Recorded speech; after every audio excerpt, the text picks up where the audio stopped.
Olá, alunos. Eu não vou dizer nem bom dia, nem boa tarde, nem boa noite, nem boa madrugada, porque esse curso é EAD e você pode estar assistindo a qualquer momento, de qualquer forma, o que eu estou falando.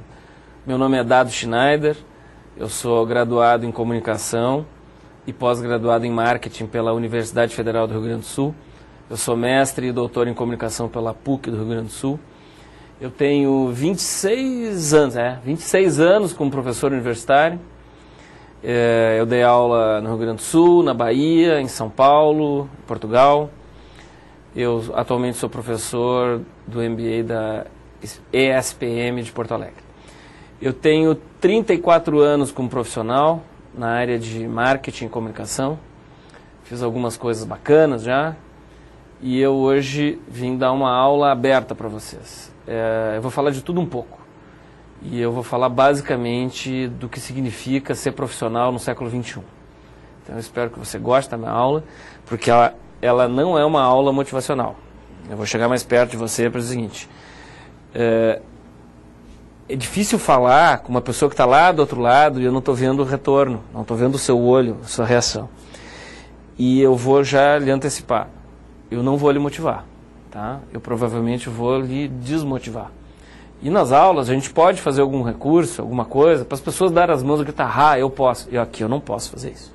Mas então você vai ter que se descobrir um jeito aí, pessoal seu aí, de se automotivar, porque o que eu tenho para dizer para vocês são coisas duras, são coisas reais. Não tem nada de motivação que eu vou falar sobre mudança. E mudar não é necessariamente gostar do que está acontecendo. Mudar é tentar entender o que está acontecendo para poder aceitar o que está acontecendo. Porque mudar é aceitar o novo. Por que é aceitar o novo? Eu tenho 50 anos. Eu demorei para fazer filho. Demorei para casar. Casei com 40 anos. Então eu fiz um filho aos 41 e aos 43. Eu tenho um filho de 9 e um filho de 7. Eu sou um cara que quando a imagem da TV ficava ruim, assim, com chuvisco, a gente botava um pouquinho de bombril na antena, tá? Isso faz muito tempo. Então se você aí já viu um dia um bombril na antena, é terrível o que eu vou dizer, mas você está ficando velho.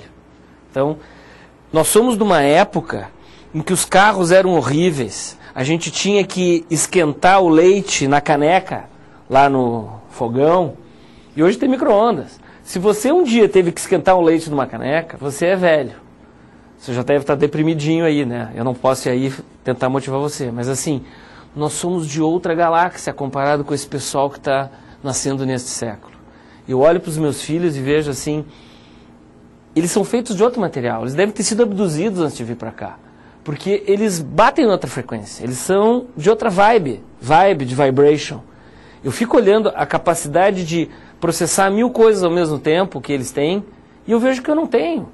Quando eles estão jogando game e tem 5 ou 6 informações na tela, mais o adversário que tem que matar e o companheiro que tem que ajudar, ou eu recarrego a arma, ou eu vejo o adversário, ou eu falo com o companheiro, e eu sempre perco nesses games, e eles fazem isso com a maior naturalidade, porque eles são multicanal. E eu sou monocanal. Eu preciso prestar atenção em uma coisa de cada vez. As mulheres do século XX já têm essa habilidade, tá? Eu quando vou em bar, eu fico observando as meninas conversando na mesa ao lado, quando estão 5 mulheres sozinhas, bebendo cerveja e falando alegremente seus assuntos, eu noto que 5 pessoas falam 6 assuntos simultaneamente, mas elas são mulheres, elas conseguem dar conta. Homem só consegue falar um de cada vez. Então, principalmente se você é homem e está me assistindo, você sabe, nós somos dinossauros, comparados com a geração que vem aí. Essa geração chamada geração Z. Essa geração Z é que me motivou a dar essa palestra, que se transformou numa aula para você agora, que é uma aula que fala só basicamente por mudança. E aí me bate eu tenho um drama, porque eu acho que eu não estou preparado para isso. Eu tenho uma bela de um currículo, eu fiz muitas coisas legais na vida, eu tenho grandes tropeços profissionais, grandes feitos profissionais. Fui eu que criei a marca Claro, o nome Claro saiu da minha cabeça. Tá? E eu sempre fui um cara criativo, um cara referência nos mercados onde eu trabalhei como uma pessoa inovadora. Eu dou aula de criatividade na faculdade. Mas no Natal de 2008, faz 3 anos isso, me bateu uma coisa, porque no Natal tem 2 tipos de gente, né? Tem o deprimido e o alegre. O deprimido fica mais deprimido e o alegre fica mais alegre. Eu sou do tipo alegre em Natal, mas no Natal de 2008 eu fiquei um pouco deprimido. Eu senti que eu estava ficando para trás, porque até o Natal de 2008 eu estava com 47 anos. Até lá, 2008. Eu nunca havia baixado uma música na internet, nunca havia baixado um filme, nunca tinha gravado um CD com playlist das músicas que eu mais gosto, nem um MP3, nem um pendrive. Eu só tinha Orkut, e mesmo assim com raiva, porque eu me irrito com Orkut, aqueles coraçõezinhos, aquelas coisas, não gosto. Até hoje não gosto, mas os meus alunos me obrigavam a ter Orkut. Mas eu não tinha Facebook, até 3 anos atrás. Eu já sabia que Twitter não é mais aquele aparelhinho para melhorar o som do toca-fitas do carro, né? Mas eu também não tinha Twitter. E aí, em janeiro de 2009, eu contratei um Personal Digital Consultant Tabajara. Um cara de 28 anos com paciência, porque tem que ter paciência com gente da minha idade, um cara com paciência, que foi me ensinando a deixar de ser um dinossauro analógico para virar um senhor de meia idade, razoavelmente digital, para eu não perder o diálogo com os meus filhos. Não estou nem falando com os adolescentes, estou falando com meus filhos, os adolescentes. Eu já consegui diálogo. O problema é falar com essa geração Z que sequer terá e-mail. Não sei se você sabe. Eles não terão e-mails. E eu já aproveitei e no dia 31 de dezembro agora, de 2011, eu aboli o e-mail na minha vida. Hoje eu estou só em redes sociais. Mas isso é um processo de 3 anos. Faz 3 anos que eu estou piorando cada vez menos. Eu estou saindo de um estágio totalmente analógico e eu já me considero um cara de meia idade bastante digital. Eu estou bem em redes sociais, dou palestras sobre isso, mas eu estou fazendo um esforço muito grande porque eu vou ter que me entender com essa nova geração.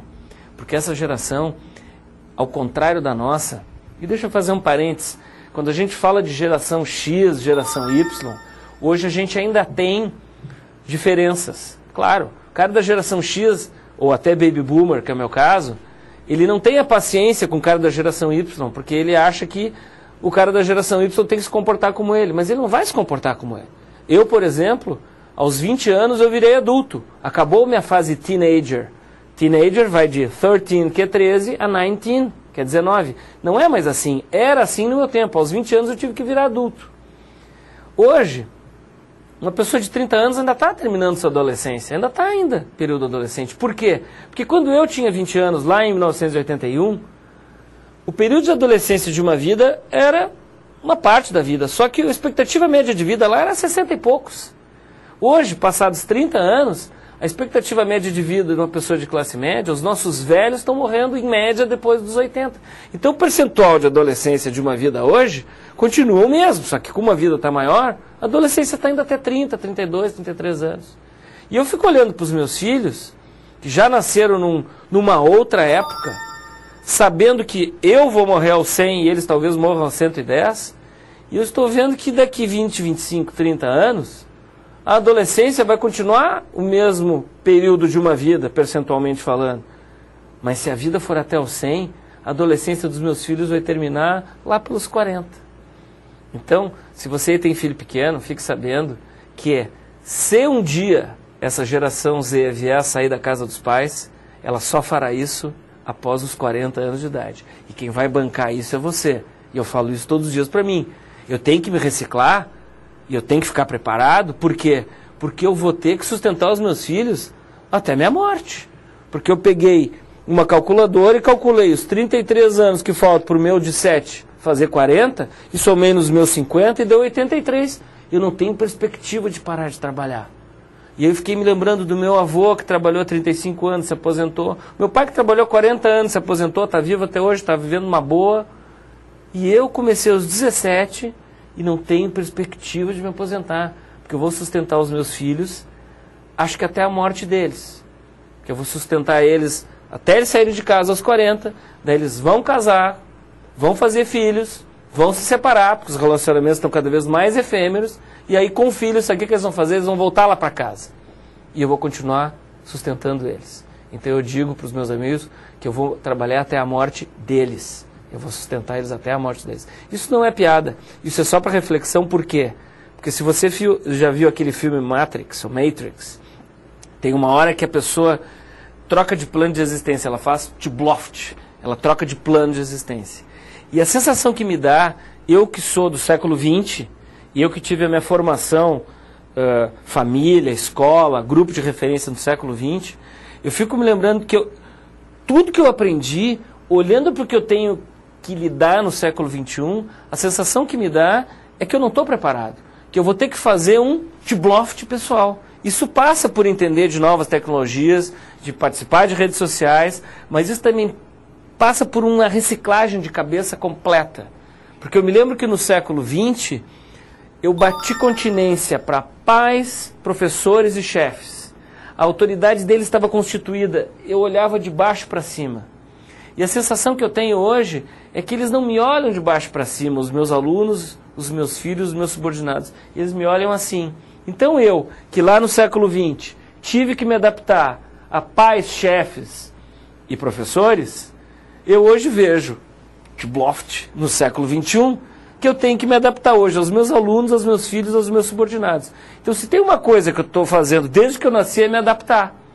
A única parte motivacional do que eu estou falando para você é que o Darwin escreveu há 152 anos a evolução das espécies.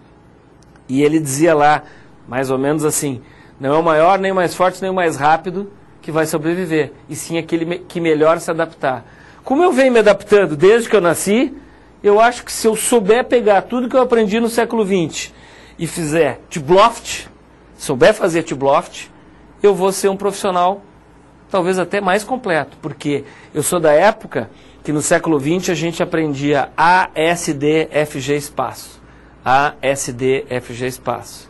Se você fez curso de datilografia, você sabe que A, S, D, F, G, espaço era um curso que capacitava a gente, inclusive um diploma de curso de datilógrafo formado, era algo que abrilhantava o currículo. E se a pessoa ainda batesse, que eu não chamava teclar, né, nem digitar, se a pessoa batesse mais de 180 toques por minuto, ela era contratada no ato, porque era uma pessoa diferenciada. E se ainda batesse 220 toques por minuto, era Master of the Universe. Pois eu vou ter que pegar todo aquele conhecimento do século XX, A, S, D, F, G, espaço, e agora eu vou fazer Tibloft, porque eu vou ter que aprender Ctrl, Shift, Alt, Del. E não dói, pessoal. E eu estou vendo muita gente, olha, eu tenho 50 anos, eu estou vendo muita gente de 35 anos até, que está ficando para trás. 30 talvez não, 28, 30, esse pessoal já é híbrido. Mas o pessoal de perto de 35 já tem gente ultrapassada, já tem gente defasada.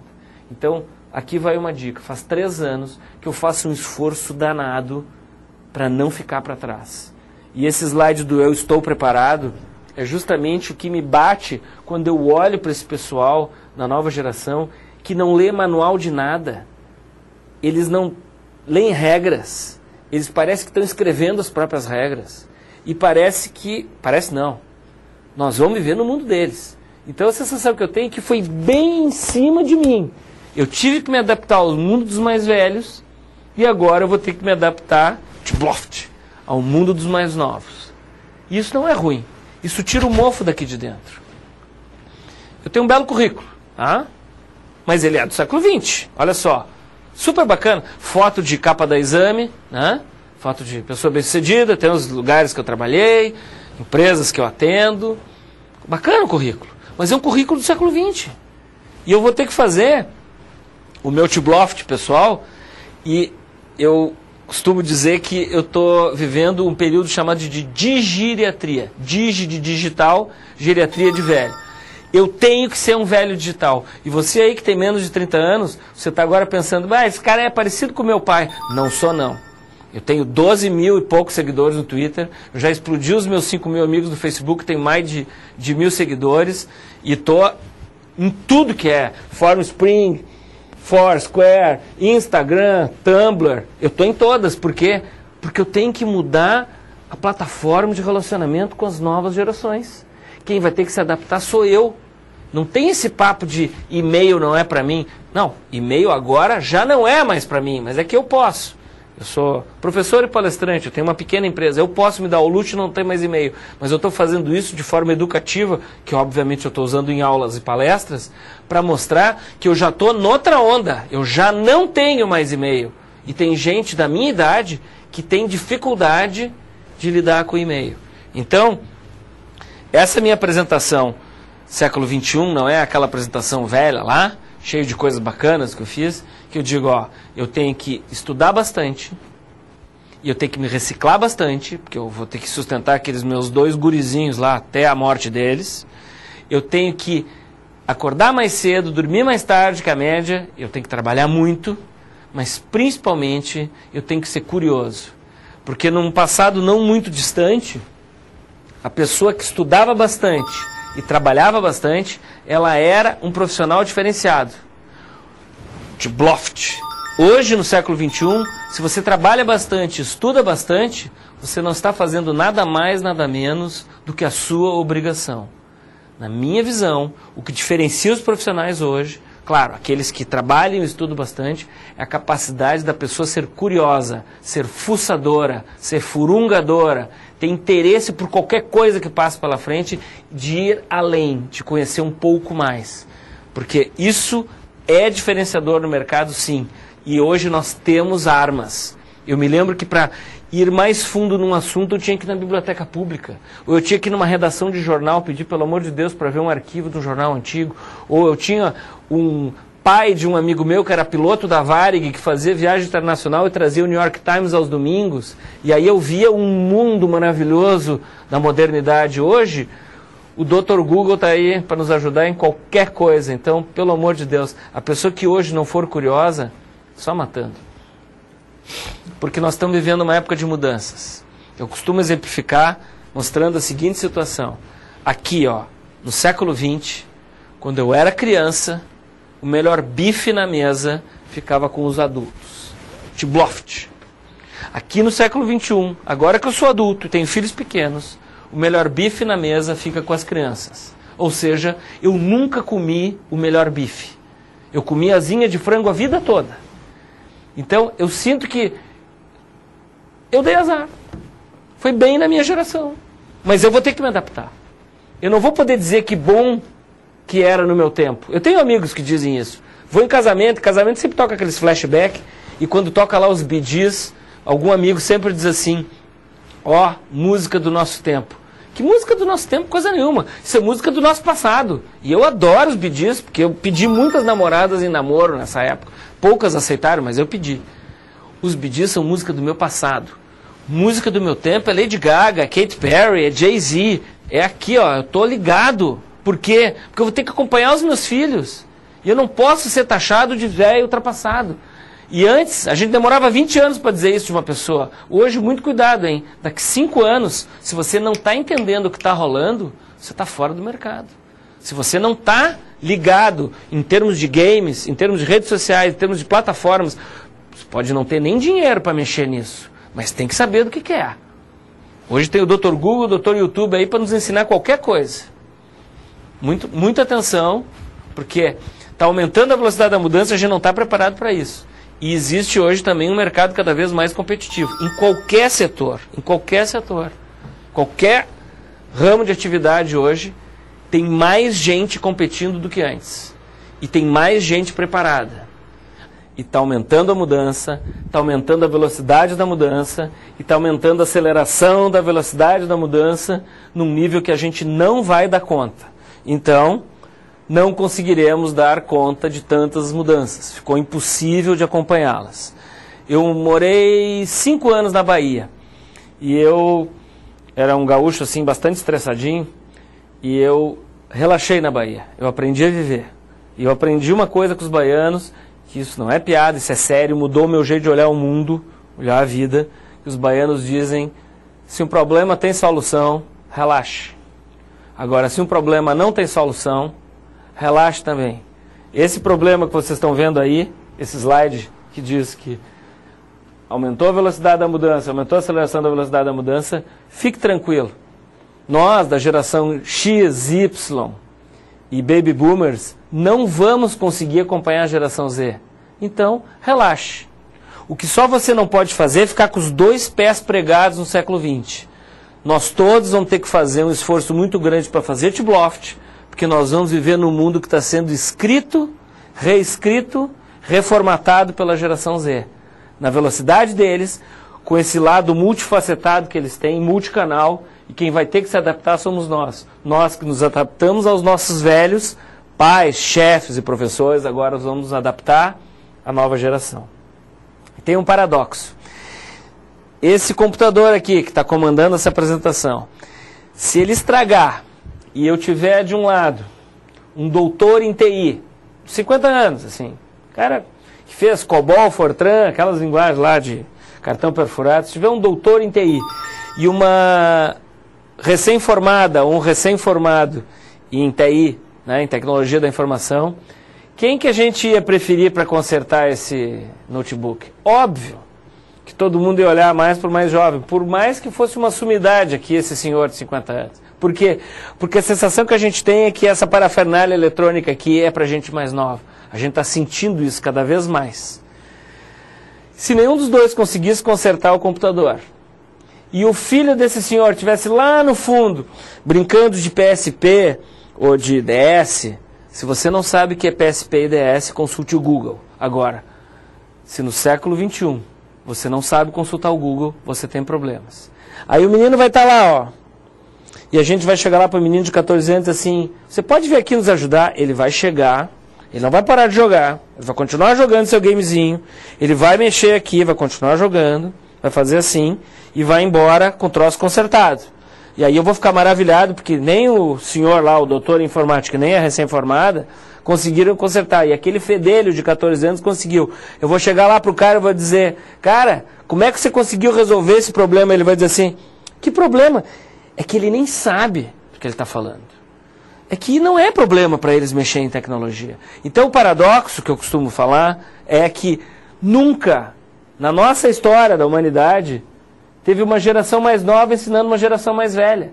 Nós somos formados por gerações de gerações em que os mais velhos ensinavam os mais moços. O conhecimento vinha de pai para filho, de avô para neto. E hoje existe um volume, um quantum de conteúdo e conhecimento brutal que está sendo ensinado de baixo para cima. É uma geração mais nova ensinando uma geração mais velha. Toda vez que a gente tem uma dificuldade com alguma coisa eletrônica, alguma parafernália, smartphone, a gente pede ajuda para alguém mais moço. Então, isso é pela primeira vez que a gente está vendo. Mas eu falava em paradoxo, por quê?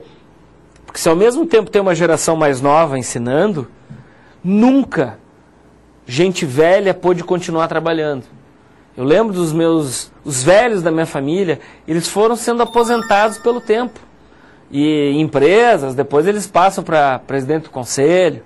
Hoje, uma pessoa que fez lá no passado ASDFG espaço, mas souber fazer, que hoje se ela souber fazer o seu Tibloft e for para o Ctrl Shift Alt Del, com o conhecimento que, por exemplo, eu tenho, vivência, experiência, tropeços, acertos do século XX, se eu conseguir fazer o meu Tibloft pessoal e me reciclar ao ponto de ser uma pessoa atualizada, eu posso trabalhar até morrer. Então, pela primeira vez também, além de ter uma geração mais nova ensinando, os velhos vão ter espaço no mercado, sim. E eles vão poder trabalhar até morrer. Eu digo isso porque eu acho que eu vou trabalhar até os meus filhos morrerem, de tanto que eu vou ter que trabalhar, porque eles só vão sair lá de casa se saírem depois dos 40. Então, o que é esse paradoxo? Se os jovens estão ensinando os mais velhos muitas coisas e os mais velhos vão poder continuar no mercado de trabalho, faça as contas, daqui uns 5 ou 6 anos, pode ser que numa mesma sala tenha um da geração Z, ou um da geração X, um da geração Y e um baby boomer, e correndo o risco de ter um antes dos baby boomer, que é a silent, né? São silenciosos, aqueles que aceitaram tudo e ficaram calados, sofreram calados, né? Pode ser que daqui 5, 6 anos tenha 5 gerações trabalhando na mesma sala. E a gente olhando para essa geração Z, essa geração que é superdotada, eu sou capaz de chutar, isso é chute técnico, que daqui uns 10 ou 12 anos é muito provável que essa geração venha a ser nossa chefa, pode ser que eles venham a ser nossos chefes. Então, o caso não é fazê-los se adaptar ao nosso jeito. Nós é que vamos ter que aprender a nos adaptar ao jeito deles. E esse paradoxo de jovem ensinando velho e velho podendo trabalhar até morrer, esse paradoxo embaralha as idades. E eu acho que hoje a gente ainda tem diferenças de idade. A sensação que eu tenho é que daqui uns 10 anos, mais ou menos, nós vamos ter gente com diferença de mentalidade. Porque, por exemplo, uma pessoa de 50 anos, que tem um filho de 12 anos, ela está mais ligada na geração Z que uma pessoa de 40. Pode ser que essa pessoa de 50 hoje já esteja mais ligada em novas tecnologias do que a pessoa de 40.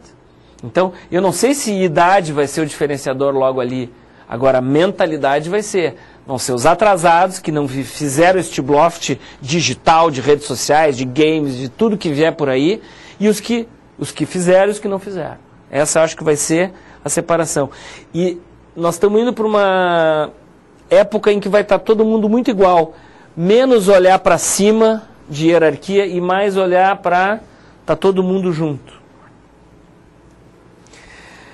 E outra coisa que me preocupa é o nosso cérebro. Nosso cérebro, eu não sou especialista nessa área, mas a sensação que eu tenho é que o cérebro é que nem um músculo. E que a gente não fez tanta musculação em criança como eles estão fazendo hoje. A sensação que eu tenho é que esses games, eles já estão fazendo mais sinapses do que a gente fazia na idade que a gente tinha naquela época. E eu acho que eles estão capacitando o cérebro deles a lidar com mais informações simultaneamente. E eu sinto, por exemplo, em aula, uma menina de 20 anos, que esteja trabalha o dia inteiro, chega no fim do dia, ela vai para uma aula, ela está exausta, a cabeça dela está cheia, e ela diz assim: professor, aquele cara que escreveu aquele livro, até que veio aqui dar palestra lá no ano passado, naquele evento, parece velho falando, por quê? Porque o cérebro das pessoas está lotando de informação. Nosso cérebro está explodindo de informação e estímulos diariamente. Nosso cérebro está ficando cada vez mais cheio. Então, eu sinto como professor, por exemplo, que eu não consigo enfiar na cabeça de um aluno hoje o mesmo volume de conteúdo que eu conseguia 10, 15, 20 anos atrás, porque havia menos dispersão e havia menos exaustão mental. Então, a sensação que me dá é que quando eu consigo alternar, presta atenção e relaxa, nos momentos de relaxamento parece que eu consigo que o aluno e o assistente de plateia, em palestra, a pessoa que está me assistindo, quando eu dou uma brincada, eu faço algum relaxamento mental, parece que eu consigo abrir um espaço na cabeça para enfiar um pouquinho mais de conteúdo. Porque eu acho que o nosso cérebro está cheio, mas o nosso coração está cada vez mais vazio. E isso serve também para conquistar cliente. Por mais que a gente tenha que informar o cliente, orientar o cliente, passar informação para o cliente, o bom dia, o olá, como vai, o volte sempre, muito obrigado, e aquele sorriso receptivo, ele quebra resistências, ele permite que a gente consiga atrair mais a atenção do que aquele que vai só com informação. Então, assim, gentileza, cortesia, educação, polidez, paciência, parcimônia, isso ainda mexe com a gente. A gente consegue ser mais eficaz falando, a gente consegue ser mais eficaz vendendo, a gente consegue ser mais eficaz se relacionando se a gente focar em sentimentos humanos. Porque o cérebro da gente está cheio, mas o coração está cada vez mais vazio. E eu acho que, eu vou tentar diferenciar o século XX do século XXI, que o século XX, ele era mais vertical. Este mandava neste, que mandava neste, sim senhor, que mandava neste, faz o que eu estou mandando, que mandava neste aqui, que atendia o mercado, que atendia a clientela. A sensação que eu tenho hoje, e nessa época, precisava pouca gente atendendo a clientela, porque tinha pouca concorrência. E quando o cliente não ficava satisfeito, a gente dizia, ora, vá reclamar para o bispo. E eu também ficava olhando, eu era estagiário nessa época, eu ficava olhando para os diretores e dizendo, um dia eu vou chegar lá. Diretor há 30 anos, 1979, 80, era um cara que não tinha muito o que fazer. Ele ficava olhando para a mesa, assim, arrumando risque-rabisque, equidistante do porta-retrato da família, da agenda, ficava assim, ó. Aí no meio da tarde ele chamava a secretária para editar um telex, e isso era um vidão, e eu ficava olhando, assim, um dia eu vou ter uma sala dessa, carro da firma, secretária exclusiva, eu era peixinho, ficava olhando, eu dizia para mim, eu vou subir, eu chego lá. E aí o mundo foi mudando, eu fui subindo na vida, e o mundo foi mudando, aumentando a concorrência, e o mercado sentindo necessidade de mais atendimento. Quando eu cheguei aqui, chegou a minha vez de mandar, mudou a regra. Hoje o mercado exige mais base de contato. E está todo mundo trabalhando para atender o cliente. Por quê? Porque tem mais concorrência. Viu que eu estou segurando aqui, ó? Porque a nossa tendência é pensar hierarquizadamente. Eu preciso chegar lá. Não. Hoje é assim, ó. Está aqui o diretor, está aqui o presidente, está aqui o estagiário, está aqui o funcionário, está aqui o supervisor. Está todo mundo no mesmo barco atendendo clientela. Por quê? Porque se é preciso mais contato com o mercado, a gente atende. E aí, quando chegou a minha vez, eu não tive a sala do diretor. E numa reunião, recentemente, numa empresa, na época que eu ainda era executivo, eu era diretor da empresa, e o outro diretor disse assim, você se lembra quando a gente começou a trabalhar, que os diretores tinham um vidão? Já viu que a gente trabalha? Eu digo, ora, eu nem dou muita bola, porque eu também nunca comi o melhor bife. Mudou bem na nossa hora. Hoje, que o mundo não é mais assim, é assim, diretor e gerente trabalha mais que peão. Por quê? Porque nós não temos mais clientes pacientes. Eu costumo dar palestras para médicos e fiz questão de incluir esses 2 slides justamente para dar essa explicação.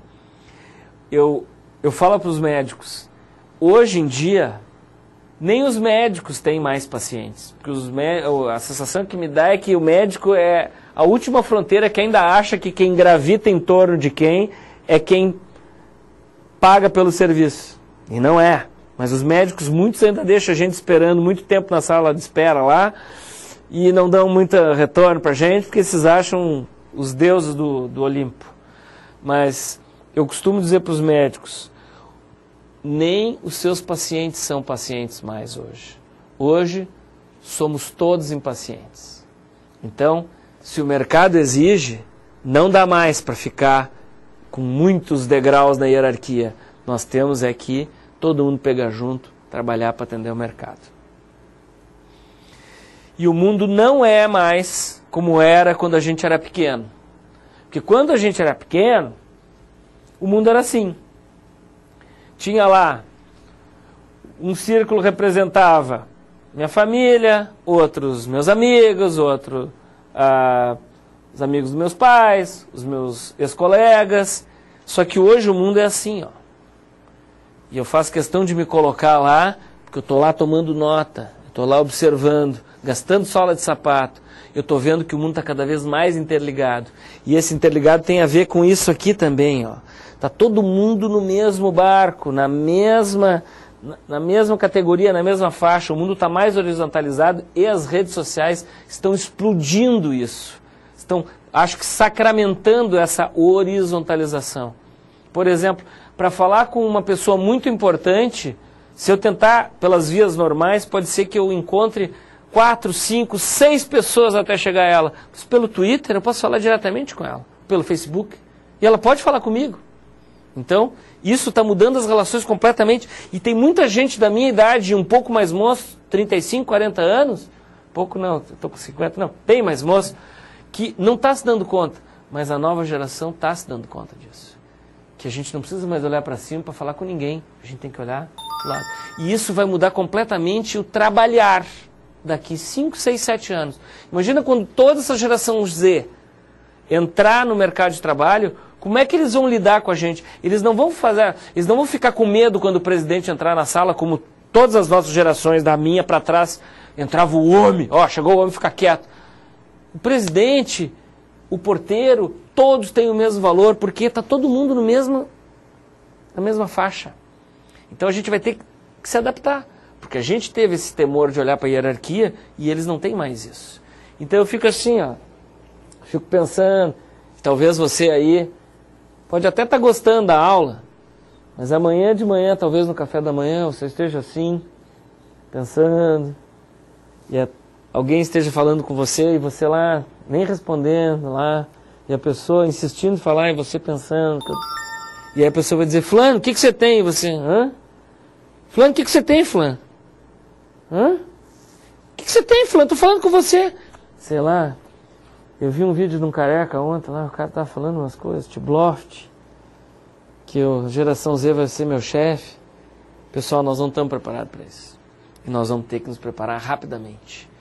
E quem dormir no ponto, quem perdeu o trem agora e acordar só daqui 3, 4 anos, vai estar fora do mercado. E eu vou contar uma história só para deixar vocês menos deprimidos, porque eu acho que essa palestra deve estar mexendo demais. Eu, quando tinha, sei lá, pré-adolescente, a minha infância eu passei no Rio de Janeiro. E eu sou gaúcho, né? E quando eu voltei para o Rio Grande do Sul, estamos falando início da década de 70, o Rio Grande do Sul ainda era muito mais conservador do que ainda é, né? Mas era mais conservador ainda. Mas o Rio já era mais soltinho, Rio de Janeiro. E eu tive uma infância de festinhas, né? Pré-adolescência de festinhas, em que os meninos tiravam as meninas para dançar, e chegavam nas meninas e tal. E lá no Rio Grande do Sul eu não sabia, na década de 70, que o homem tinha que ficar segurando cerveja, encostado na parede, olhando as meninas dançar. Eu não sabia que era assim. E como eu não sabia que era assim, eu chegava nas festas e tirava os meninos para dançar. E olha, eu hoje sou gordinho, mas na época eu era, assim, gatinho, assim. Eu não era talvez do G4, sabe o que eu estou falando, né? G4. Eu era da faixa sul-americana das festas. Se você não entendeu, vai pro Google, tá? Mas assim, eu não era dos mais bonitos da festa, mas eu tinha uma vantagem competitiva. Eu chegava nas meninas e tirava elas para dançar. E ao tirar para dançar, eu descobri que a gente não precisa ser o mais bonito da festa, mas se a gente chega na menina, tira para dançar e dança bem, cresce na foto, ou melhor, crescia na foto. E aí, quando eu aprendi isso, e naquela época também as festinhas tinham uma parte da noite que era de dançar assim, eu descobri que tinha uma sequência de músicas que afrouxava as resistências. Então eu chegava para o disc jockey da festa, disc jockey, DJ, DJ, DJ vem de disc jockey, tá? Eu chegava para o DJ da festa e dizia o seguinte, ó, quando eu estiver dançando assim, agarradinho, né, e as meninas dançavam assim, né, para se defender. Quando eu estiver dançando assim e piscar o olho para você, você vai colocar a seguinte sequência de músicas. Me and Mrs. Jones com o Billy Paul, Mrs. Jones, que o Michael Bublé regravou. Depois vai vir Rocketman com Elton John, Rocketman. E para matar a questão, How Deep Is Your Love com os Bee Gees. Então o cara ficava com a listinha lá, começava a festinha, tal, gente dançando lá, dançava aquelas músicas, né, separadas, música rápida. Quando vinham as músicas lentas, as mães gaúchas, que eram muito conservadoras naquela época, instruíam as filhas a dançar assim. Porque caso a gente tentasse alguma coisa, elas, né, se defenderiam. E a gente dançando lá, né? E aí, agora eu vou fazer o gestual da menina, né? Quando eu sentia que ela estava gostando, né, entrando na vibe, eu olhava pro disc jockey e dizia assim, agora o Billy Paul. E aí vinha Me and Mrs. Jones, a menina não resistia e botava um bracinho assim. E aí vinha Rocketman, e aí quando estava nesse ponto eu olhava pro cara e dizia assim, os Bee Gees, agora os Bee Gees. Quando vinha os Bee Gees, When Your Eyes in the Morning Sun, ela deitava o ombro assim, aí a gente dava só uma, muito sutil assim, para dizer assim, te quero, né? E aí, depois de todo esse ritual, vinha o maldito pedido em namoro. Nós estamos falando em 1970. Pedido em namoro era uma sacanagem. Porque quando a gente pedia a menina em namoro, depois de todo esse ritual aqui, ela tinha 3 respostas possíveis. A gente pedia em namoro e ela dizia, quer namorar comigo? E ela dizia sim, né? Beleza, então estamos namorando.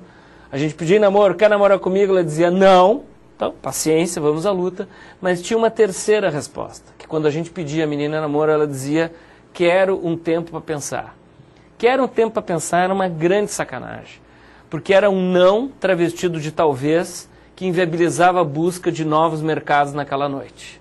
Tá? Então, assim, depois de tudo que a gente fazia, ela dizia, quero um tempo para pensar. Mas como nós não temos muito tempo para eu contar toda a volta que a gente tinha que dar quando vinha essa resposta, vamos supor que a menina dissesse sim ao pedido de namoro. Quando ela dizia sim, se estabelecia um vínculo que lá no século XX, este vínculo, a sociedade do século XX esperava que esse vínculo, esse pedido de namoro, se solidificasse, perdurasse, se aprofundasse, a ponto do namoro virar um namoro firme, e as famílias se frequentavam, esse namoro firme desaguar num noivado, e esse noivado culminar na alegria e na tristeza, na saúde e na doença, até que a morte separasse. Ou seja, o século XX primava por formação de vínculos sólidos e duradouros. Tibloft, 2004, meu último ano de Claro, eu estou pesquisando públicos que ainda não usavam celular, pesquisei público de baixa renda, gente acima de 60 anos, e pesquisei muito pré-adolescente e adolescente. E fui num baile funk do Rio de Janeiro com 2 colegas meus, 2 armários, né, que eu chamava, que eram os meus guarda-costas. Fui num baile barra pesada. E o lugar era vulgar, a música era vulgar. Mas eu assisti uma cena que eu não me esqueço, porque ela tem uma sequência que me fez entender a coisa. Tinha um casal num canto, por mais que a música fosse vulgar, o lugar fosse vulgar, o casal estava dando um beijo romântico apaixonado, igual a que lá na década de 60, eu acho que era o Burt Lancaster e a Deborah Kerr, é um beijo num filme, eu não sei o nome do filme, tá? Mas era uma cena famosa que eles estão, um casal dando um beijo na beira de uma praia, e o mar vem e faz tchá, cobre metade do corpo deles, e eles continuam dando um beijo romântico apaixonado, e neste filme da década de 60, o casal se apaixona, namora, casa e vive feliz para sempre. Pois o mesmo beijo terno e apaixonado eu vejo num baile funk em 2004, e assim que esse beijo termina, vai cada um para um lado. E eu fui atrás da menina para entrevistar, porque os meninos não adianta entrevistar, porque eles falam uma linguagem que a gente não entende, uma coisa que a gente não entende. Então eu fui atrás da menina, porque a menina fala essa linguagem gutural com os meninos, mas com a gente ela fala português. E aí eu carregava cartões de pré-pago de todas as operadoras para comprar informação, porque eu pesquisava, na noite. E eu cheguei para a menina, não me lembro, acho que era da Oi, dei R$20 em créditos para ela, digo, eu preciso fazer 2 perguntas para você. A primeira, quantos caras você fica numa noite? Ela disse, eu fico com uns 6 ou 7. E eu disse, agora a segunda pergunta, quanto tempo dura uma bela ficada, um beijo bonito, de categoria, como você deu? Ela olhou para cima, pensou e olhou para mim e disse assim, eu fico enquanto está bom. E no meio daquele ambiente vulgar, daquela música vulgar, quando ela me disse eu fico enquanto está bom, me baixou uma luz. Sabe aqueles filmes bíblicos, Manto Sagrado, com Victor Mature, que passa sempre sábado de aleluia, de tarde? Filme bíblico, quando aparece Deus, que as nuvens se abrem, baixa uma luz e o coro faz... Oh! Quando a menina disse eu fico enquanto está bom, no meio daquele baile com aquela música vulgar, me baixou uma luz. E eu digo, lógico, eu sou de outra época. Eu sou de uma época que primava pela formação de vínculos sólidos e duradouros. Eu sou do século XX. E eu estou vivenciando uma cena do século XXI para a qual eu não fui preparado. Não é porque eu não fui preparado para achar um horror, não. Eu não fui preparado para conseguir entender que hoje, com esse monte de opção que se tem na noite, a pessoa fica com um, fica com outro, experimenta outro e faz isso sem culpa. Nós, se fizéssemos isso naquela época, seríamos taxados de devassos. Mas o mundo mudou. O mundo é completamente diferente hoje. E não tem mal nenhum beijar na boca. O que tinha era no nosso tempo. Eles fazem hoje tudo que a gente sonhou fazer. Eu já não comi o bife, não tive a sala do diretor, também nunca fiquei. Eu dei azar. O que eu posso fazer? E aí, quando ela me disse, eu fico enquanto está bom, eu me dei conta que eu pertencia como cliente a alguns lugares. Eu comprava roupa na mesma loja. Só tinha uma loja boa na minha cidade.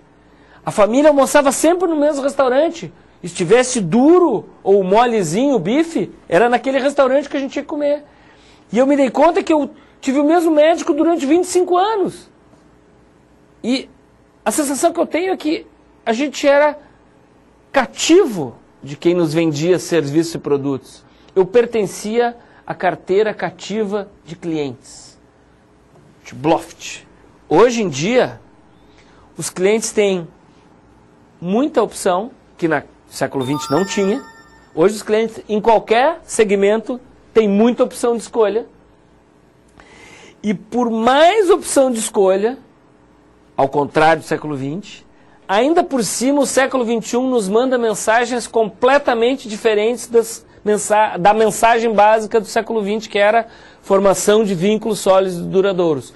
O século XXI nos diz hoje, chute o balde, você merece, seja você mesma, saia do armário, a fila anda, e a mais diferente das mensagens daquelas que a gente recebeu no século XX, que é, mesmo bem servido, experimente.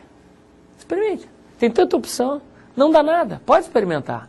E esse é a grande mudança, para mim, de vibe, de século XX para século XXI. No século XX, poucas opções, pouquíssimas opções em qualquer segmento. E século XXI, muitas opções em qualquer segmento. Século XX mandando a mensagem, formação de vínculos sólidos e duradouros. Século XXI dizendo, mesmo bem servido, experimente.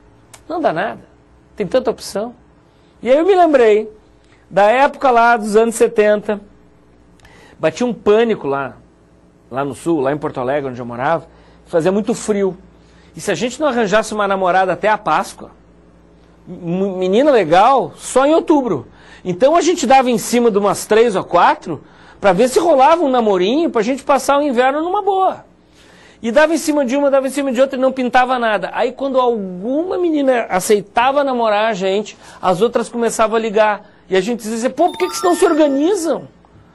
Agora eu não posso, porque agora eu estou bem servido. Vocês viram o que eu falei? Agora eu estou bem servido. De Bluft. Lá, no século XXI, muito tempo depois, a menina me diz, eu fico enquanto está bom. E o século XXI me manda mensagem, mesmo bem servido, experimente, não dá nada.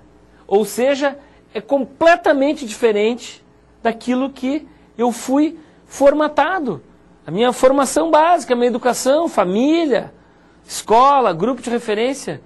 Antes, a gente namorava, flertava, noivava e casava com pessoas, produtos, empresas, marcas, ideias de Bluft. Hoje, a gente apenas fica e fica enquanto está bom, e mesmo que esteja bom e bem servido, a gente é estimulado a experimentar. Ora, afinal, tem tantas opções e também não dá nada. Tá fácil de pular a cerca ficou mais baixa. Ou seja, é 0-0, bola ao centro, século XXI, começa tudo de novo, toda a experiência do século XX, de Bluft, bola ao centro, vamos para o século XXI. É um cenário de mais pressão e mais estresse. E tem gente que não vai aguentar a pressão e vai vazar, ou seja, vai cair fora. E tem gente que não vai aguentar o estresse e vai morrer. E atenção, meninas, o grupo social brasileiro onde mais aumenta infarto fulminante do miocárdio são mulheres entre 25 e 50 anos. Por quê? Porque trabalham feito umas loucas e chegam de noite, aquele traste não ajuda. Mais pressão, tem gente que vai aguentar e não importa se tenha vindo de família pobre, família rica, se é velho ou moço, tem gente que vai aguentar a pressão e o estresse. E aqueles bravos profissionais, homens e mulheres, que aguentarem a pressão e o estresse no século XXI serão brindados com metas maiores. Ou seja, pior que a realidade, só as perspectivas. Eu não disse que era uma palestra, uma aula desmotivacional? E aí, você vai ficar pensando, alguém vai falar com você no café da manhã, e você vai estar dizendo, aquele careca desgraçado estava bem no meu canto aqui, ele veio me dizer que eu estou ficando velho, e nós estamos ficando velho, nós estamos ficando defasados, nós temos que prestar atenção nessa nova geração, e nós vamos ter que nos adaptar a ela. Nos adaptar a ela em termos de trabalho, de relação e de futuro. Eu não quero dizer com isso que a gente tenha sido amador no passado, mas eu conheci muita gente no passado que enganou durante décadas, porque dava para ser amador no passado. Não tinha tantos controles, não havia tantas formas de medir desempenho das pessoas. Grandes enganadoras eu conheci, grandes enganadores que chegaram lá em cima. Não estou dizendo que todo mundo que chegou lá em cima é enganador, mas conheci muito enganador que subiu e se manteve lá em cima. Por quê? Porque o mundo era outro. Tibloft. Hoje, só profissional sobrevive. Então, aqui vai uma dica. Você tem que ser acima da média e tem que ser muito profissional. Porque gente tem, mas profi mesmo são poucos. Porque trabalhar mudou. E por que trabalhar mudou? Porque o mundo mudou. Então não é mais arte trabalhar. Eu não posso ser, eu tenho jeito com pessoas, eu vou trabalhar, eu sou um artista. Não.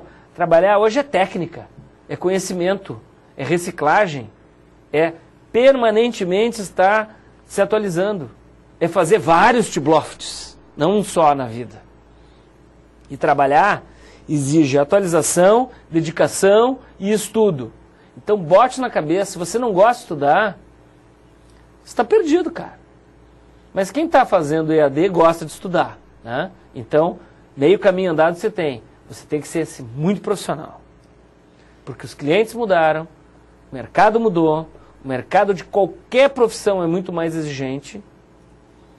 Então o segredo é a gente ser a fonte da informação. Você não precisa saber tudo, mas você tem que saber aonde achar a informação. Feio não é saber. Feio não saber onde fica a fonte da informação. De preferência seja você a fonte da informação. Porque qualquer profissional, quando me passa a sensação e a segurança de que sabe o que está dizendo, eu compro. Pode ser pintor, médico, professor, seja o que for. Se a pessoa demonstra ter conhecimento daquilo que faz e realiza, eu confio. Então, seja a fonte da informação para os seus clientes. E eu tenho uma frase que eu até assino no slide, porque eu acho que é a frase que vai para o meu epitáfio, que é o jeito que eu explico marketing, vendas, trabalhar, atender, que é a seguinte frase: o segredo é fazer o cliente sair melhor do que entrou. Muitas vezes a gente não vende na hora, mas se a pessoa sai com uma boa impressão, pode ser que ela faça outra vir comprar no lugar dela, ou ela venha comprar. Muitos de vocês aí já atenderam alguém que foi indicado por alguém que vocês já atenderam bem antes. E muitas vezes a gente não sabe que a gente está atendendo alguém que foi indicado por alguém que a gente atendeu bem. Mas se todas as vezes que você atendeu, a pessoa saiu melhor do que entrou, seja atendimento por telefone, por redes sociais, e-mail ou presencial, se a pessoa sai melhor do que entrou, ela fica com uma boa impressão. Tem uma frase antiga lá do século XX que dizia: você nunca tem uma segunda chance de se apresentar bem pela primeira vez. E cada detalhe é importante. Cada instante que você tem para quem você presta serviço é importante, porque a diferença está nos detalhes. São inúmeros detalhes que, somados, vão fazer a imagem sua profissional e do seu negócio. E afinal, o que os clientes querem? Os clientes querem ser orientados. Eles querem que você leve eles a fazer a melhor compra do seu produto ou serviço. Então, informação é poder. Seja a fonte da informação. E lá no início eu falei, estudar bastante, se reciclar e trabalhar bastante, antes diferenciava. Hoje é obrigação, mas curiosidade diferencia o profissional do século XXI. Então, o excelente profissional tem como diferencial hoje a curiosidade. Ir além no conhecimento daquilo que realiza e do mercado onde está inserido.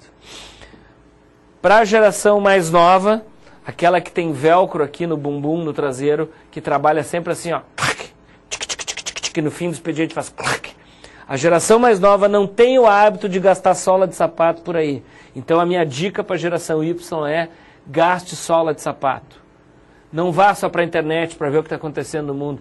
Vai conversar com as pessoas na rua, vai conhecer os clientes, vai conhecer gente diferente, de outra classe social, de outra idade, de outra forma de pensar. Conviva com pessoas diferentes. Não fique grudado na frente do computador. Vá conhecer o mundo gastando sola de sapato. Essa é a dica básica para a geração Y. Tem muita profissional com velcro no bumbum.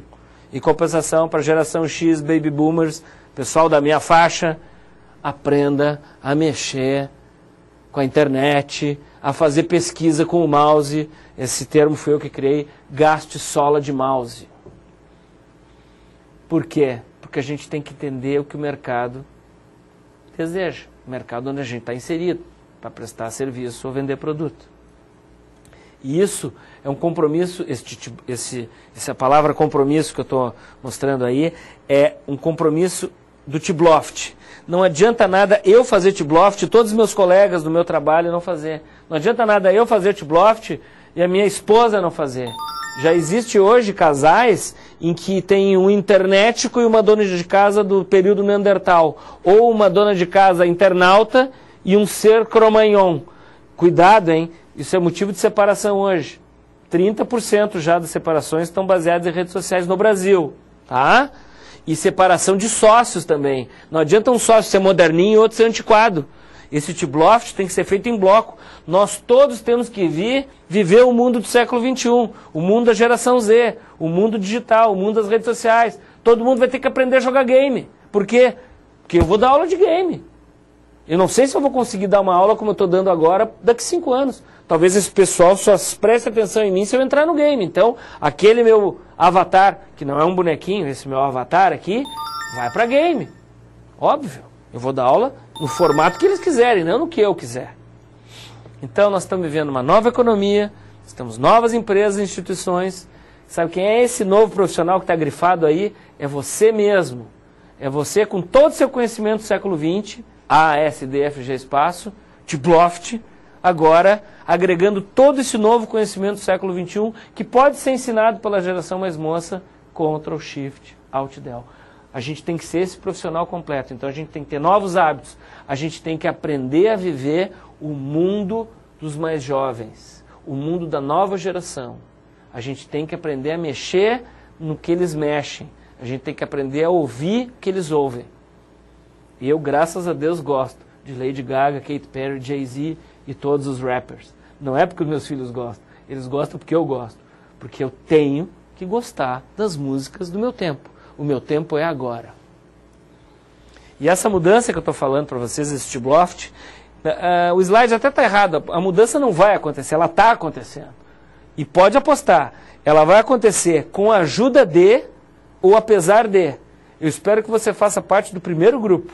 Porque você já deve ter participado de algum trabalho ou estudo que diz assim, graças à ajuda de fulano nós conseguimos realizar isso. Mas você também já deve ter um exemplo na vida de dizer assim, apesar daquele desgraçado a gente conseguiu realizar tal coisa. Eu espero que você faça parte do grupo que ajuda a fazer o mundo, fazer Tibloft, a fazer a coisa evoluir. Essa mudança está acontecendo, faça parte dela. Então, para resumir o que eu estou falando, é estudar mais e trabalhar muito mais. Bem na minha hora de descansar. Não. Estudar mais, trabalhar muito mais. Estudar mais, trabalhar muito mais, gostar de verdade de fazer isso. E estudar mais, gostar, estudar, trabalhar, gostar, trabalhar, estudar e sorrir. Porque não existe mais esse espaço para competente carrancudo. A gente tem que ser competente, tem que ser profissional e tem que ser simpático, carismático, tem que ser uma pessoa aberta. E depois de muito dar uma aula e palestra falando de compromisso e comprometimento, eu vi que bem no meio da palavra tem um pro, só para lembrar a gente que a gente tem que ser cada vez mais profissional. Ou seja, isso é o Tibloft. É uma necessidade urgente de transformação. Tem que cair a ficha logo. E pare de falar cair a ficha, porque não se usa ficha de telefone há mais de 10 anos. Muito obrigado. Mas se você gostou, eu vou fazer um bis que nem cantor. E vou dar umas dicas de como sair do século XX e ir para o século XXI, ou seja, como fazer Tibloft através dos meus 10 mandamentos. Primeiro mandamento: acordarás mais cedo do que a média, atrás de informação. Óbvio. Segundo mandamento: lerás muito mais do que a média, sempre te reciclando. Óbvio. Não é um Tibloft só que vai fazer você um grande profissional de agora em diante. São contínuos Tibloft, Tibloft, Tibloft. Aliás, quando ele perguntar sobre o que você estava assistindo, que aula era, você diga que você assistiu uma aula sobre Tibloft. 3. Procurarás conhecer os clientes mais do que a média. Óbvio, eu tenho que ser melhor que a média. 4. Conhecerás a concorrência a fundo, no detalhe. Olha eu lá, ó, com o meu tomando nota. Você pode tomar nota no iPad, não tem problema, mas tem que tomar nota. Quem anota, lembra. Bote isso na cabeça. Eu fico doente quando eu digo coisas legais em aula e os caras não anotam. E eu digo, pô, se não vou anotar nada, eu lembro. Lembra coisa nenhuma. Com a cabeça cheia do jeito que a gente está, anota. Quem anota, lembra, se diferencia. Em reunião, principalmente. 5. Observarás e respeitarás as tendências, sem preconceitos. Muito cuidado com o preconceito. A nova geração vem desprovida de preconceitos. Depende de nós incutirmos ou não preconceitos neles. Eles não são sexistas como nós e os anteriores foram, não são racistas como nós fomos, não são pobristas nem velhistas, não existe esse termo, mas estou criando agora, tá? Eles são desprovidos de preconceito e o mundo mais horizontal é mais plural e menos preconceituoso ou não preconceituoso. Se você trate de se modificar, porque essa nova geração dá de 10-0 em relação a esses assuntos. Nossas gerações são um lixo em relação a isso. 6. Refletirás e aprenderás com os erros, seus e dos outros. Não precisa só aprender errando, né? Pode ser um bom observador e ver que quem erra, por que errou e não repetir erro dos outros. 7.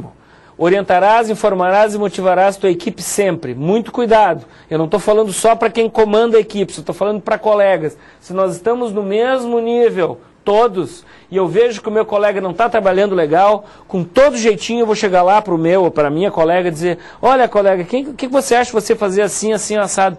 Se essa pessoa disser assim, não se meta no meu serviço, manda matar. Esse tipo de gente não merece trabalhar no século XXI, é lixo antiquado. 8º mandamento, trabalharás sempre muito mais do que a média. Te acostuma com isso, porque pior que a realidade, só as perspectivas. 9. Gostarás cada vez mais do que estás fazendo hoje. Eu tive um mestre Yoda, se você não sabe o que é mestre Yoda, no Google procure. Falei até como mestre Yoda. Eu tive um mestre Yoda lá no meu início de carreira, quando eu tinha 17 anos, ele me disse, vai demorar muito tempo para você fazer só o que você gosta. E esse momento chegou. Desde os 48 anos, faz 2 anos que eu faço só o que eu gosto. Só dar treinamento e palestra. Mas eu a vida inteira trabalhei, dos 17 aos 48, foram 31 anos com isso na cabeça. Eu nunca esqueci que ele me disse, na minha primeira semana de trabalho, ele me disse o seguinte, se você ainda não faz só o que você gosta, procure gostar pelo menos de algo no que você faz. Ou da equipe, ou do lugar, ou do chefe, ou do cliente, ou da localização, ou da marca. Porque se você não gostar de nada do que você faz, todos os dias você morre um pouquinho por dentro e você nunca vai chegar a fazer só o que você gosta. E para terminar, buscarás, número 10, buscarás a felicidade no trabalho de forma ética. Ao contrário do que pode parecer, o Brasil está piorando cada vez menos nessa questão. É porque hoje nós temos mais divulgação e mais mídia, mas isso sempre ocorreu. Mas a nova geração é mais ética, ela separa lixo, ela usa cinto de segurança no carro, ela é muito mais preocupada com o ambiente e ética é um fator de diferenciação profissional hoje e será cada vez mais daqui para frente. Quanto mais o Brasil se inserir no mundo desenvolvido, nós agora, se a humanidade fosse um avião transcontinental, nós já não estamos mais na classe econômica, nós estamos na classe executiva do mundo, pode ter certeza que ética é fator de diferenciação e o Brasil vai evoluir nessa questão sim, eu sou um otimista.